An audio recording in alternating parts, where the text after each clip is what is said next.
প্রতিভা দেখলে আপনি পাগল হয়ে যাবেন। ওনার সব রকমের গুণ আছে ইনশাল্লাহ।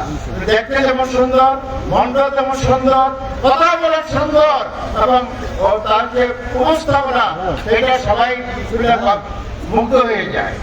আপনাদের স্যার উনি উচ্চ মহলে আমাদের যে নেতৃবৃন্দ আছে ওরা খুব প্রিয় মানুষ। কাজে আমরা সাকিব ভাইকে আমরা আগামীতে ইনশাল্লাহ সংসদে পাঠাতে চাই। কি বলেন আপনারা? বিকল্প নাই। আপনারা যদি বাঞ্ছাপুরের কল্যাণ চান, বাঞ্ছাপুরের মুক্তি চান, বাঞ্ছাপুরকে উন্নত করতে চান, মনের উপজোগা করতে চান, সাকিব ভাইকে ছাড়া কোনো উপায় নেই।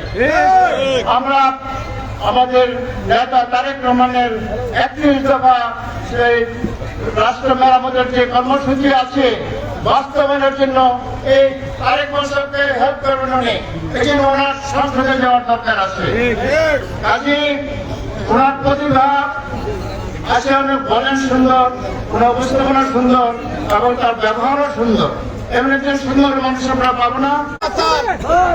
আমি আজকে অনেক বক্তৃতা আমি দিতে পারি না, আমি কথা বলতে হয়। তো আজকে একটা সুযোগে আমি বলবো সাকিব ভাইকে অন্তরে অন্তঃস্থল থেকে দোয়া করি আগামীতে আপনারা বিপুল ভোটে সাকিব ভাইকে ভোট দিয়ে ওনাকে সংসদে পাঠাবেন এই কামনা করি। এবং আমার এই কথাটুকু আপনারা রাখবেন, আমাকে ভালোবাসেন, অনুরোধ জানাবো আমাদের তারেক মশাইয়ের হাতকে শক্তিশালী করার জন্য, আগামী সংসদকে শক্তিশালী করার জন্য সাকিবের বিকল্প নাই।